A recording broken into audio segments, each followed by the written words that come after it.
Item ಯಾವುದೇ ಇರಲಿ try ಮಾಡಿ Aachi chicken masala. Aachi chicken masala. All right, yes Maruti, definitely $1 million ಪ್ರಶ್ನೆ ಮುಖ್ಯಮಂತ್ರಿ ಬದಲಾಗಲ್ವಾ ಅಂತ ಇವತ್ತು ಕರೆದಿದ್ದಾರೆ. ಯಾಕೆ ಅಂತಂದ್ರೆ ಹೈಕಮಾಂಡ್ ತೆಗೆದುಕೊಳ್ಳುವಂತಹ ಮೈನ್ಯೂಟ್ ಡಿಸಿಷನ್ಸ್ ಏನಿದೆ ಅಥವಾ ಅವರು ಬುಲಾವ್ ಮಾಡುವಂತಹ ವ್ಯಕ್ತಿಗಳ ವಿಚಾರದಲ್ಲಿ ಏನೋ ದೊಡ್ಡ ಡಿಸಿಷನ್ ತಗೊಳ್ತಾರೆ ಅಂತ.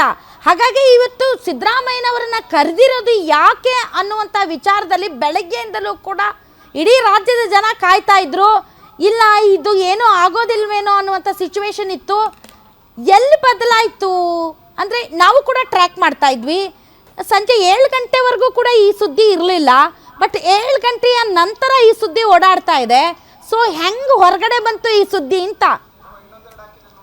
ರಾಧಾ, 6 ಗಂಟೆ ನ್ಯೂಸಲ್ಲಿ ಲೈವ್ ಕೊಡುವಂಥ ಒಂದು ಸಂದರ್ಭದಲ್ಲಿ ನೀವು ಭಾಳಷ್ಟು ವಿಚಾರಗಳಲ್ಲಿ ಮರ್ತಿರ್ಬೋದು. ನನಗಂತೂ ಭಾಳ ಚೆನ್ನಾಗಿ ಜ್ಞಾಪಕ ಇದೆ. ನಿಮಗೆ ಒತ್ತಿ ಹೇಳಿದೆ, ಈ ಕೇವಲ ವೇಣುಗೋಪಾಲ್ ಅವರು ಮೀಡಿಯಾ ಸ್ಪೆಕ್ಯುಲೇಷನ್ ಅಂತ ಹೇಳಿರೋದೇ ದೊಡ್ಡ ಸ್ಪೆಕ್ಯುಲೇಷನ್ ಅಂತ.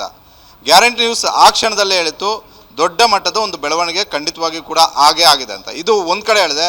ಮತ್ತೊಂದು ಕಡೆ ಹೇಳಿದೆ, ಸಿದ್ದರಾಮಯ್ಯ ಅವರನ್ನು ಪದೇ ಯಾವ ಕಾರಣಕ್ಕೋಸ್ಕರ ಇವತ್ತು ಸರಣಿ ಸಭೆಗಳಿಗೆ ಕರೆದ್ರು, ಕೇವಲ ಸಿದ್ದರಾಮಯ್ಯ ಅವ್ರ ಜೊತೆ ಯಾಕೆ ಹೈಕಮಾಂಡ್ ನಾಯಕರುಗಳು ಮಾತಾಡಿದ್ರು, ಸಿದ್ದರಾಮಯ್ಯ ಅವರನ್ನೇ ಮನವೊಲಿಸುವಂತಹ ಕೆಲಸ ಯಾಕೆ ಕಾಂಗ್ರೆಸ್ ಹೈಕಮಾಂಡ್ ರಾಹುಲ್ ಗಾಂಧಿ, ಸುರ್ಜೇವಾಲಾ, ವೇಣುಗೋಪಾಲ್ ಅವರು ಮಾಡಿದ್ರು, ಯಾವ ಕಾರಣಕ್ಕೋಸ್ಕರ ಡಿ ಕೆ ಶಿವಕುಮಾರ್ ಅವರನ್ನು ಕರೆದು ಮಾತಾಡಲಿಲ್ಲ ಅಂತ. ಯಾಕಂತ ಹೇಳಿದ್ರೆ ಈಗ ಸಮಾಧಾನ ಮಾಡಬೇಕಾಗಿರುವಂಥದ್ದು ಯಾರು ಅಧಿಕಾರವನ್ನು ಕಳ್ಕೊಳ್ತಾ ಇದ್ದಾರೋ ಅವರನ್ನು ಸಮಾಧಾನ ಮಾಡಬೇಕು.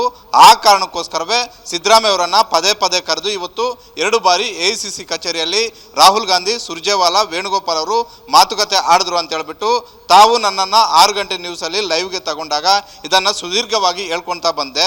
ಅದಾದ ಬಳಿಕ ಹೇಳಿದೆ, ಕೇವಲ ಪರಿಷತ್ತು ರಾಜ್ಯಸಭೆ ವಿಚಾರಕ್ಕೆ ಅಭ್ಯರ್ಥಿಗಳ ಆಯ್ಕೆ ವಿಚಾರ ಆಗಿದ್ರೆ ಯಾವತ್ತೂ ಕೂಡ ಕಾಂಗ್ರೆಸ್ ಈ ಸಂಪ್ರದಾಯವನ್ನು ಮಾಡಿರಲಿಲ್ಲ. ದೆಹಲಿವರೆಗೂ ಸಾಲು ಹಿರಿಯ ನಾಯಕರುಗಳನ್ನು ಕರೆದು, CM ಕರೆದು, DCM ಕರೆದು, ಅಧ್ಯಕ್ಷನ ಕರೆದು, ನಾಯಕರುಗಳನ್ನು ಕರೆದು ಮಾತಾಡಿರಲಿಲ್ಲ. ಇಷ್ಟು ಜನರನ್ನು ಕರೆದಿದ್ದಾರೆ ಅಂತ ಹೇಳಿದ್ರೆ something is going to big development ಅಂತ ಹೇಳ್ಬಿಟ್ಟು ಹೇಳಿದೆ. ಆ ಡೆವಲಪ್ಮೆಂಟ್ ಆಗಿದೆ ಅನ್ನುವಂಥ ಒಂದು ಖಚಿತ ಮಾಹಿತಿ ದೆಹಲಿಯ ಮೂಲಗಳಿಂದ ಸಿಗ್ತಾ ಇದ್ದಾವೆ. ಡಿ ಕೆ ಶಿವಕುಮಾರ್ ಅವರ ಆಪ್ತ ಮೂಲಗಳಿಂದ ಸಿಗ್ತಾ ಇದೆ.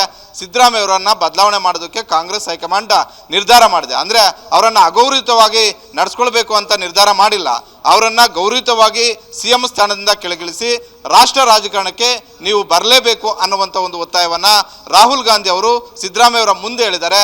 ನೀವು ನಮ್ಮ ಜೊತೆ ಇರಬೇಕು, ನೀವು ಮಲ್ಲಿಕಾರ್ಜುನ ಖರ್ಗೆ, ವೇಣುಗೋಪಾಲ್ ಅಂತ ಘಟಾನುಘಟಿ ನಾಯಕರುಗಳು ಈಗ ದೆಹಲಿಯಲ್ಲಿ ನಮ್ಮ ಜೊತೆ ಇರಬೇಕು. ನಿಮ್ಮ ಸೇವೆ ಕೇವಲ ಕರ್ನಾಟಕಕ್ಕಷ್ಟೇ ಸೀಮಿತ ಆಗಬಾರ್ದು. ನಮ್ಮ ಮುಂದಿನ ರಾಜಕೀಯ ಹಿಂದುಳಿದವರು, ದಲಿತರು ಹಾಗೂ ಅಲ್ಪಸಂಖ್ಯಾತರನ್ನು ಇಟ್ಕೊಂಡು, ಅಂದರೆ ಅಹಿಂದ ಫಾರ್ಮುಲಾದಲ್ಲೇ ಮುಂದೆ ರಾಷ್ಟ್ರದಲ್ಲಿ ರಾಜಕಾರಣ ಮಾಡ್ತಿರೋದ್ರಿಂದ ನಿಮ್ಮ ಸೇವೆ ನಮಗೆ ರಾಷ್ಟ್ರಕ್ಕೆ ಅಗತ್ಯವಾಗಿದೆ. ಹೀಗಾಗಿ ನೀವು ಕರ್ನಾಟಕವನ್ನು ಬಿಟ್ಟು ದೆಹಲಿಗೆ ಬನ್ನಿ ಅನ್ನುವಂತಹ ಮಾತುಗಳನ್ನು ಸಿದ್ದರಾಮಯ್ಯ ಅವರು ಹೇಳಿರುವಂಥದ್ದು